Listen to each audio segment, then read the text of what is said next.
So, if I was a professional, I'd be more seasoned at this and have everything prepared before I start.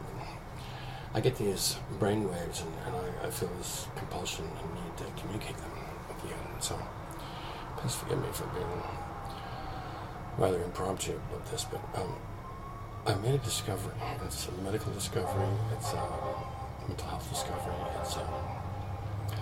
It's an enormous boon to mankind, and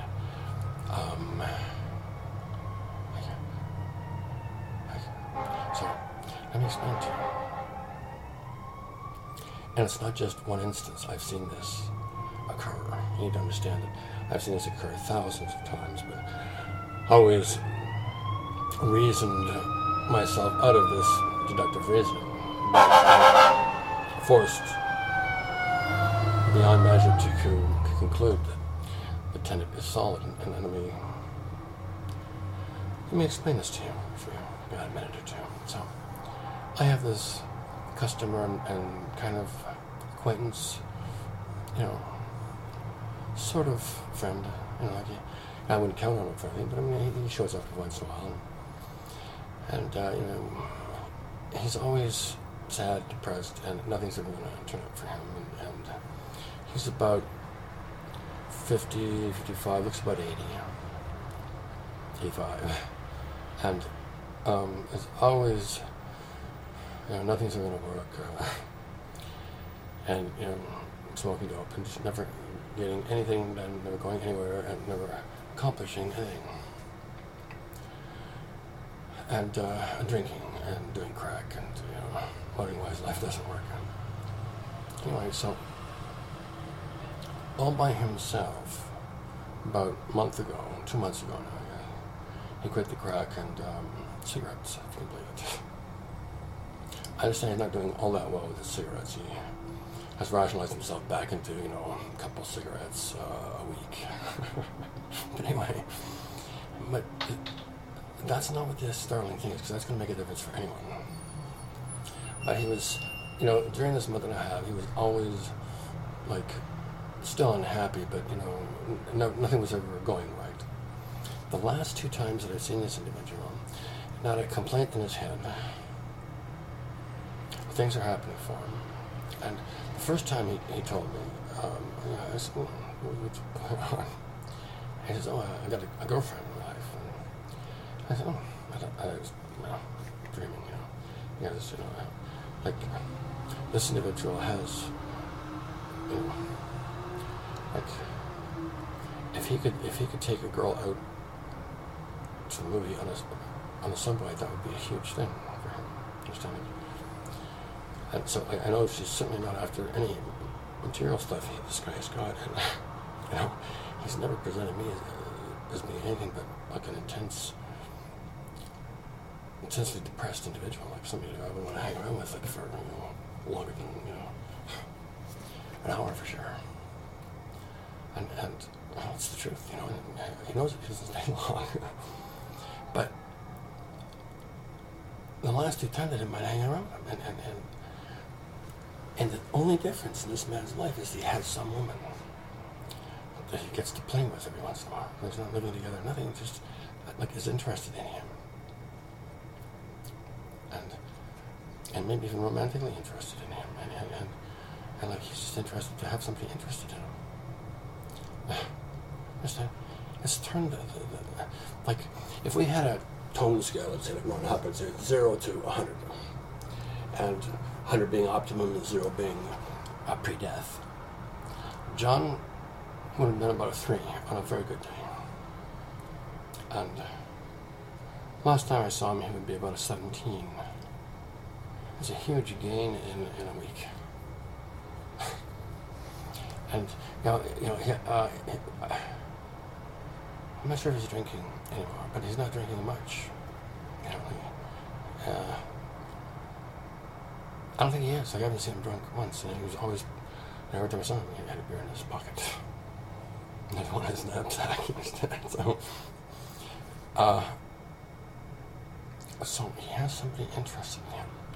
Has done more. He's got, the other thing you need to know about John Because he has a litany of doctors and they're prescribing all kinds of medication for him to deal with his depression, his anxiety, his whatever, and his various ailments, which, they're all psychosomatic. I mean, he was sitting around bored, had nothing to do and no one to do it with, and dying fast. Now, someone's taken an interest in this guy. And if I were a woman, he certainly wouldn't appeal to me, but, God bless women, anyway.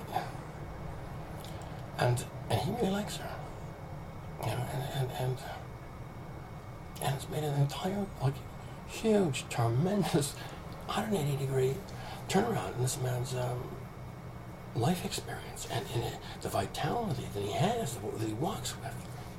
So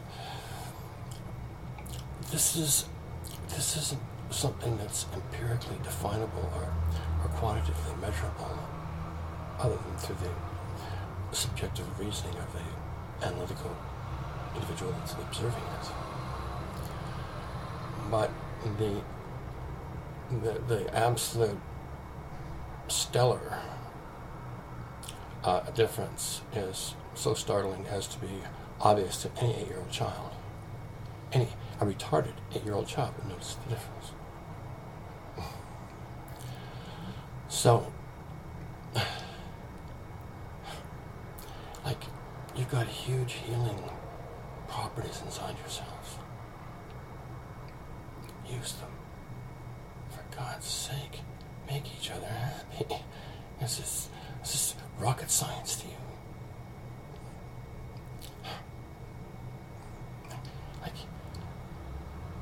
So and the reason I know this is he did something nobody ever does, and I hadn't communicated this because I didn't see him often. But anyway, he rang my doorbell yesterday, and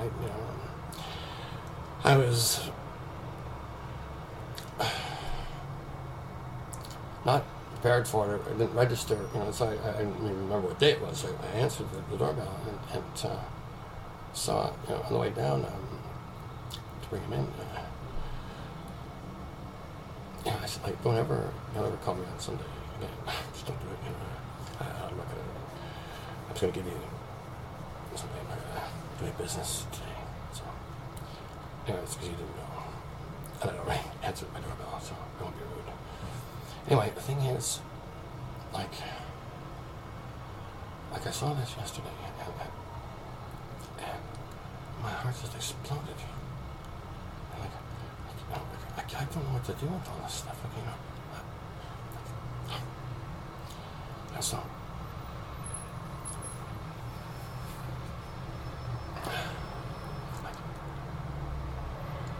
I'm falling in love all over the place, just everywhere. There's a waitress down the street. The restaurant has to have 200,000, 150, 200,000 people a month to get there.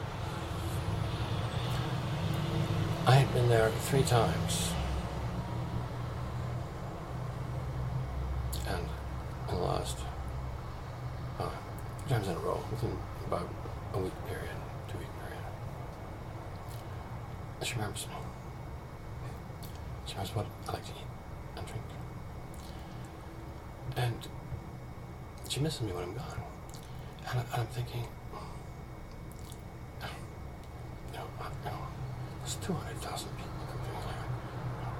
Anyway, so she's about 35. She's had a recent tragedy, so she's vulnerable and sensitive and working herself silly, and so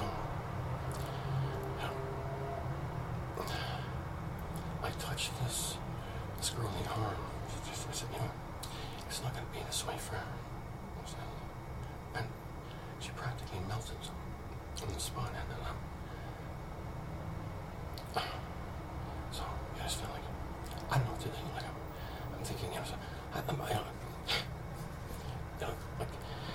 just because a waitress remembers me in a restaurant, there's no reason to ask a girl to marry you. I'm so grateful for anything, any love, any expression of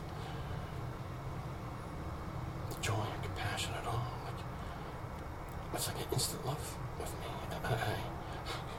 Anyway, I'm not here to talk about me. What I'm here to talk about is loving does have problems. Okay, I need to understand this because it compounds on itself. And see, like all John's interactions now are going to be positively influenced by this interest that another individual has shown in him. And so, so how can I deny that to beings that I know? I can see exactly what they need. This girl needs a hug. That's it. And